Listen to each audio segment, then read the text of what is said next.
Humans are, well, a peculiar species. We are acutely aware of our own mortality. A dog does not lie awake at night, worrying about its inevitable end. A lion does not ponder the legacy it will leave behind, but we do. This knowledge, this constant companion of our existence, has shaped our civilizations, our religions, and, honestly, our deepest desires. From the very moment we began telling stories around campfires, we have woven tales of escaping this ultimate fate. The idea of living forever is not a modern invention. It is actually one of the oldest, most persistent dreams of humankind. It's a thread that connects the ancient pharaohs of Egypt to the tech billionaires of Silicon Valley. This quest is a fundamental part of what it means to be human. The fear of death is a powerful motivator. It is the engine behind so much of our creativity and ambition. Why do we build great monuments? Why do we write epic poems and compose timeless symphonies? Often, it is a bid for a different kind of immortality. It is a way to ensure our name, our story, our memory lives on long after our physical body has turned to dust. But for many, this symbolic immortality is not enough. The dream is not just to be remembered, but to continue being, to continue seeing the sunrise, feeling the warmth of the sun, and experiencing the world. This is the ultimate prize, the holy grail of human endeavor.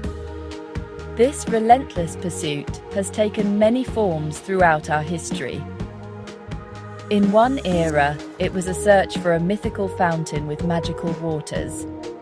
In another, it was a quest for a mystical stone that could grant eternal life.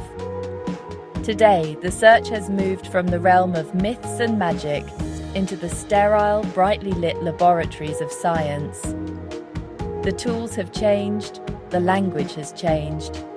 The methods are more sophisticated. Yet the underlying goal remains exactly the same. We are still the same humans, haunted by the same fear, and driven by the same incredible, audacious dream of cheating death itself.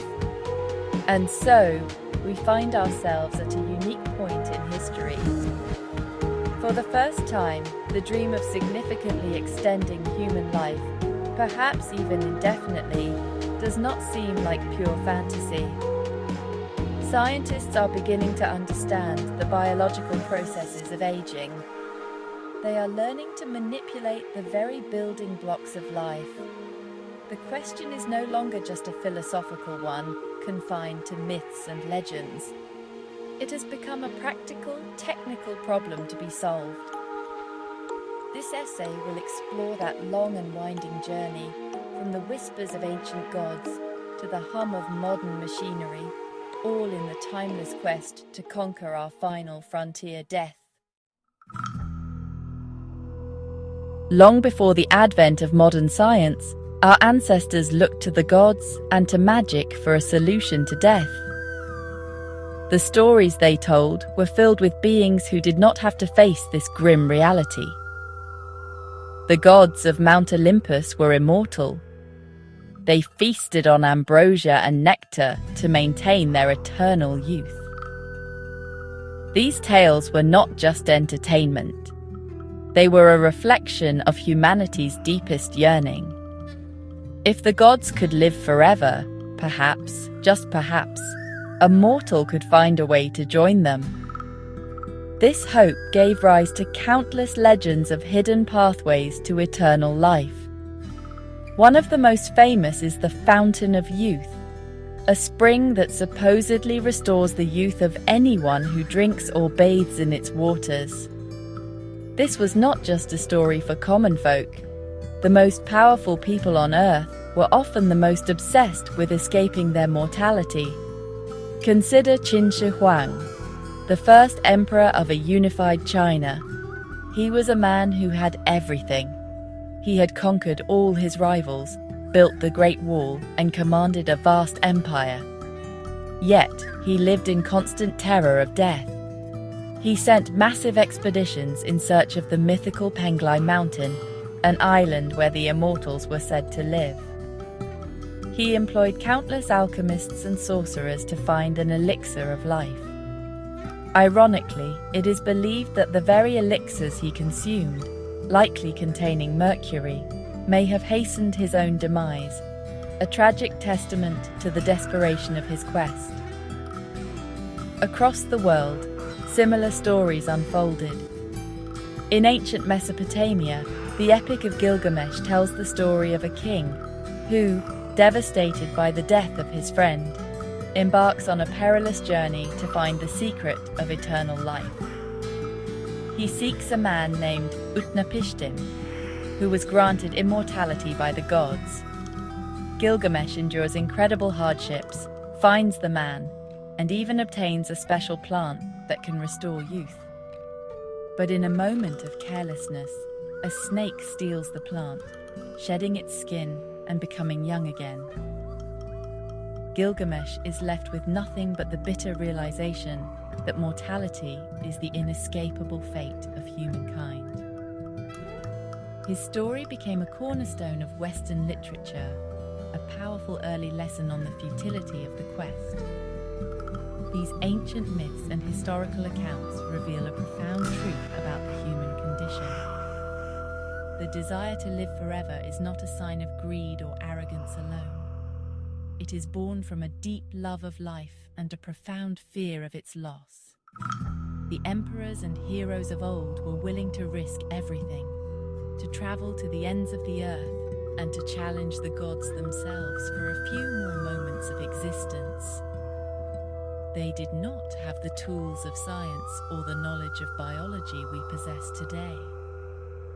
All they had were stories, faith, and a desperate, burning hope. Their failures did not extinguish the dream. They simply set the stage for the next chapter in this epic human saga. As the great empires of antiquity crumbled, the quest for immortality did not vanish. It simply changed its costume. During the Middle Ages and the Renaissance, the search moved into the shadowy workshops of the alchemists. These were the proto-scientists of their time, a curious blend of mystic, philosopher, and chemist. They worked in secret, surrounded by bubbling cauldrons, strange charts of the stars, and cryptic texts. Their ultimate goal was twofold. One was to transmute base metals like lead into pure gold. The other, far more ambitious goal, was the creation of the Philosopher's Stone. This legendary substance was said to be the key to everything. The Philosopher's Stone was the ultimate prize. It was not merely a tool for creating wealth. It was believed to be the substance that could perfect any material, and that included the human body. An alchemist who successfully created the stone would be able to produce the elixir of life. A single drop of this elixir, it was believed, could cure any disease, restore youth, and grant an incredibly long, perhaps even infinite, lifespan. The pursuit of this stone became an obsession for some of the greatest minds of the era. They spent their entire lives poring over ancient texts, conducting endless experiments, and chasing whispers of secret formulas passed down through generations. This was a dangerous and often fruitless pursuit. The line between alchemy and heresy was thin, and many alchemists were viewed with suspicion by the church and the state. Their work was shrouded in secrecy and symbolism, making it difficult for outsiders to understand. They spoke of the Red King and the White Queen, of the philosophical egg, and of the serpent eating its own tail, the Ouroboros, which itself was a symbol of eternity and renewal. To them, the chemical processes in their flasks were mirrors of spiritual processes. To perfect matter was to perfect the soul. Achieving immortality was not just a biological trick. It was the ultimate act of spiritual enlightenment. Ultimately, no alchemist ever succeeded in producing the Philosopher's Stone or a true elixir of life.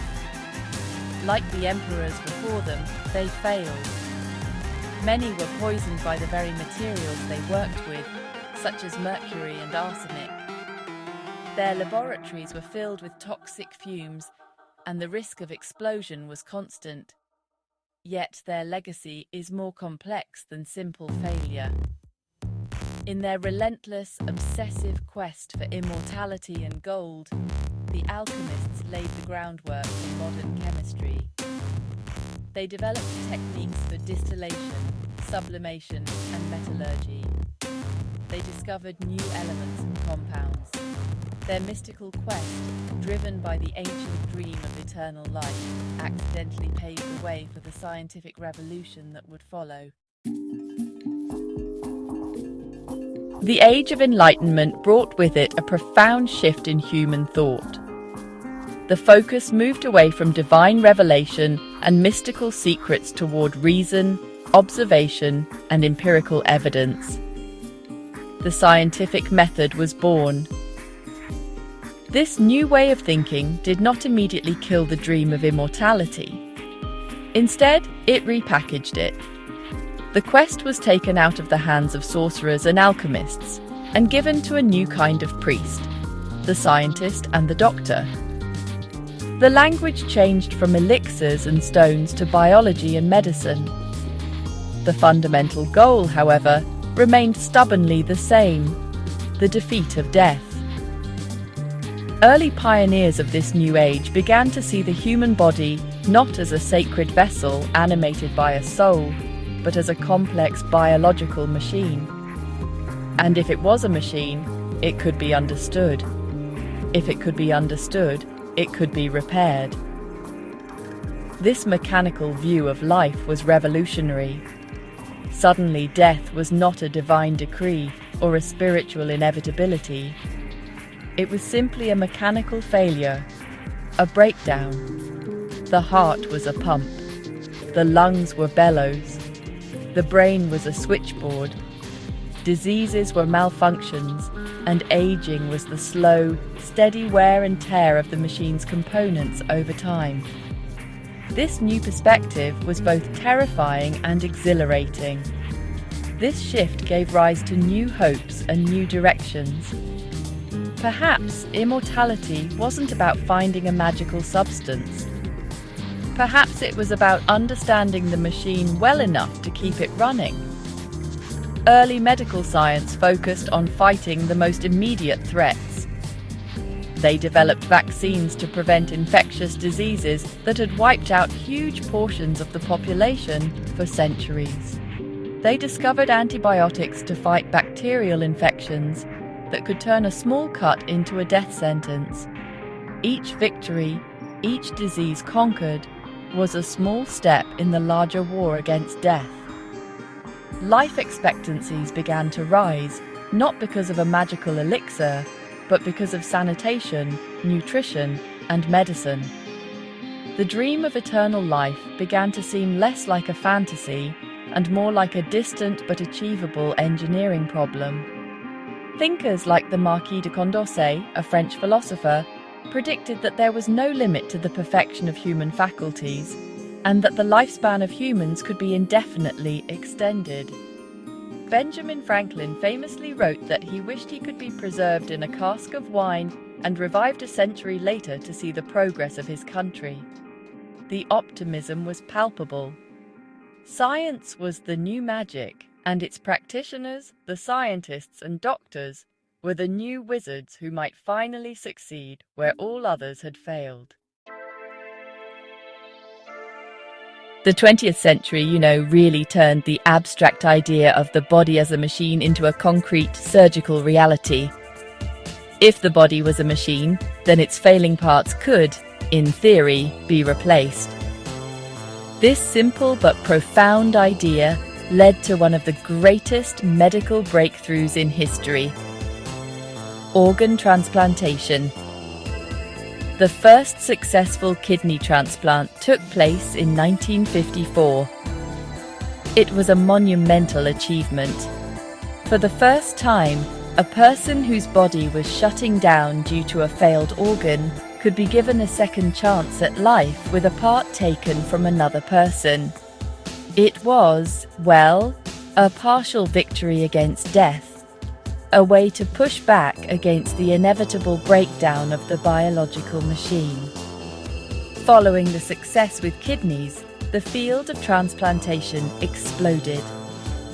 Surgeons learned to replace livers, lungs, and pancreases.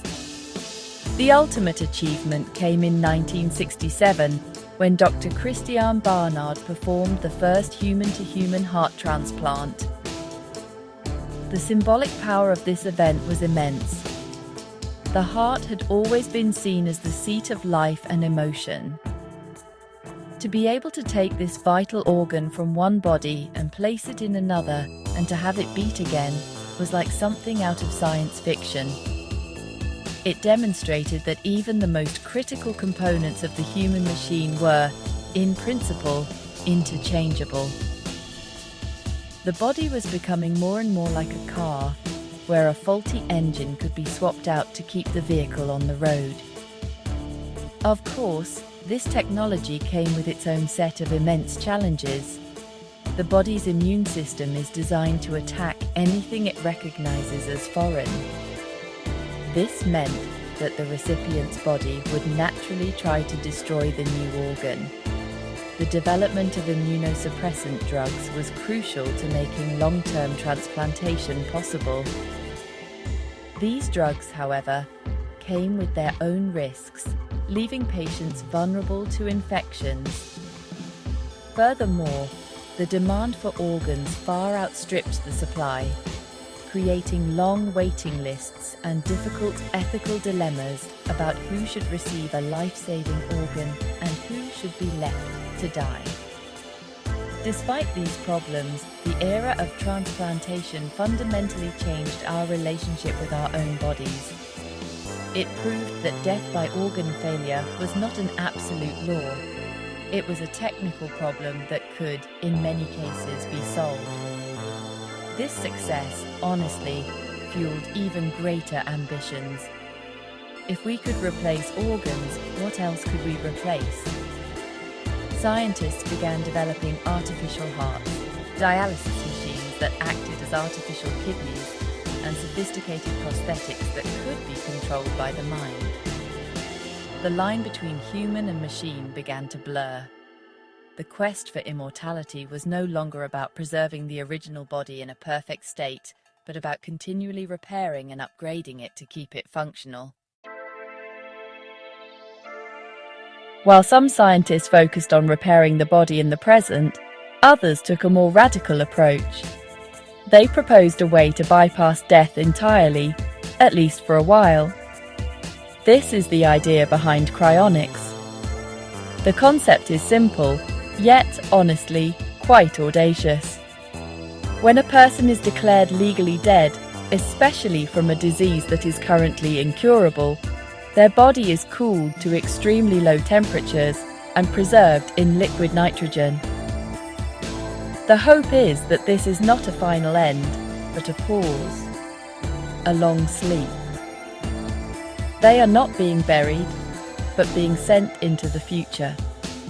A future where medical technology might be advanced enough to cure their disease, repair the damage caused by the freezing process, and bring them back to life. Cryonics is really the ultimate gamble, a bet on the progress of future generations. It rests on the belief that what is considered dead today might not be considered irreversibly dead tomorrow. Proponents argue that legal death is not the same as absolute biological death. They believe that as long as the fundamental structure of the brain, the seat of memory and personality, is preserved, revival is theoretically possible. They see themselves as patients, not corpses. They are simply patients that current medicine is not yet equipped to help. They are entrusting their lives to doctors who have not yet been born and to technologies that have not yet been invented. The practice is to put it mildly, controversial. The mainstream scientific and medical communities are highly skeptical. Cryopreservation causes significant damage to cells and tissues as ice crystals form and expand. While scientists have successfully frozen and revived individual cells, and even small simple organisms, there is no evidence that a complex organ like the human brain, let alone an entire human body, can be revived after being frozen. Critics dismiss cryonics as pseudoscience, a costly and elaborate form of wishful thinking that offers false hope to the grieving and the desperate. They argue that the information stored in the brain is likely destroyed in the process. Despite the skepticism, a small but dedicated community continues to invest in and practice cryonics. For them, the choice is simple. The alternative is certain oblivion, either through burial or cremation. Cryonics, however slim the chance of success, offers at least a possibility, a lottery ticket to a future life. It is a modern expression of the ancient desire to be preserved, much like the Egyptian pharaohs who had their bodies mummified and their tombs filled with treasures for the afterlife. Cryonics is a high-tech version of mummification, replacing sacred rituals with scientific protocols and the promise of a spiritual afterlife with the hope of a technological resurrection. It is a testament to how far we are willing to go and what we are willing to believe in our unending flight from death. In the late 20th and early 21st centuries, the quest for immortality took another giant leap forward. It moved from replacing large-scale parts like organs to targeting the very source code of life itself, our DNA. The new frontier was genetics. Scientists began to ask a fundamental question: why do we age at all? If a single-celled organism can divide and replicate seemingly forever, why do the cells in our complex bodies have a built-in expiration date? The answer, it seems, lies deep within our chromosomes. The focus shifted from treating the symptoms of aging, like wrinkles and organ failure, to understanding and potentially halting the aging process at its molecular roots. One of the most significant discoveries in this field was the role of telomeres. Telomeres are protective caps at the ends of our chromosomes, often compared to the plastic tips on shoelaces. Every time a cell divides, these telomeres get a little bit shorter.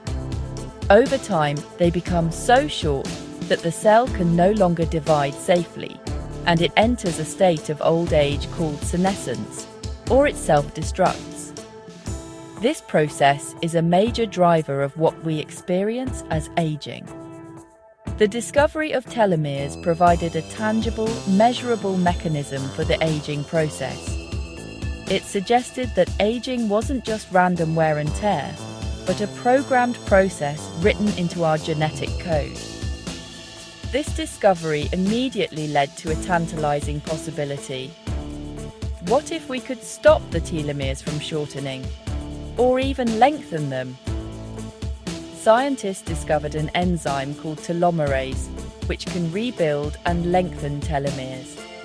In many types of cancer cells, for example, telomerase is highly active, which is what allows them to divide and multiply uncontrollably, achieving a form of cellular immortality. The idea was simple. Could we use telomerase in healthy cells to slow down or even reverse the aging process? This line of research is incredibly exciting, but also fraught with peril. The very mechanism that could grant us longer life is also the mechanism that enables cancer. Finding a way to get the benefit without the catastrophic risk is the central challenge. Beyond telomeres, genetic research is uncovering a host of other factors related to aging. Scientists are studying genes that control cellular repair mechanisms, proteins that clear out damaged components within cells, and signaling pathways that regulate metabolism and lifespan. By studying simple organisms like yeast, worms, and flies, they have been able to identify specific genes that, when tweaked, can dramatically increase lifespan. The hope is that these discoveries can eventually be translated to humans. We are beginning to compile the owner's manual for the human body, and within its pages may lie the instructions for how to delay, and perhaps one day defeat aging.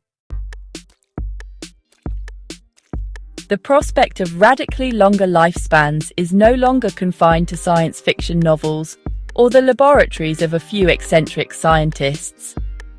It is becoming a subject of mainstream conversation, particularly among the visionaries and billionaires of the tech industry. Companies with vast resources are being founded with the explicit goal of solving death. This has shifted the public perception of the quest. It is no longer just about adding a few more years of old age. The goal is to extend the health span, the period of life spent in good health, free from the chronic diseases of aging.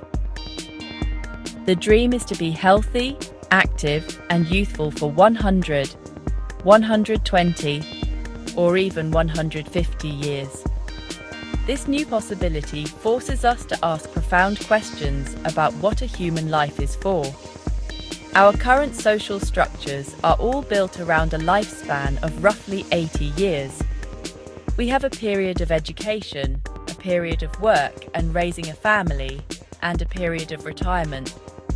What would happen to this model if people expected to live for 150 years? Would you still have one career, or two, or three? Would you marry for 120 years, or would serial partnerships become the norm?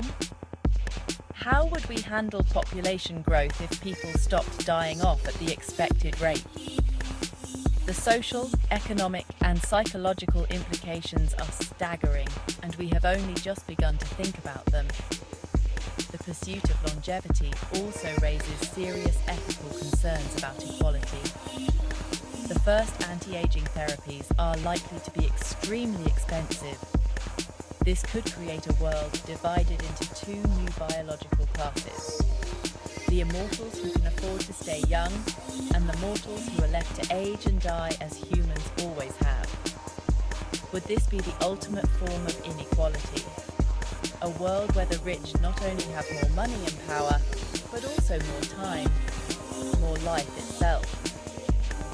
This dystopian scenario is a major concern for ethicists and policymakers. How can we ensure that the benefits of longevity science are shared by all of humanity, and not just a privileged few? Ultimately, the modern hope for a longer life is reshaping our culture. There is a growing emphasis on wellness, preventative medicine, and biohacking, using diet, supplements, and technology to optimize one's own biology.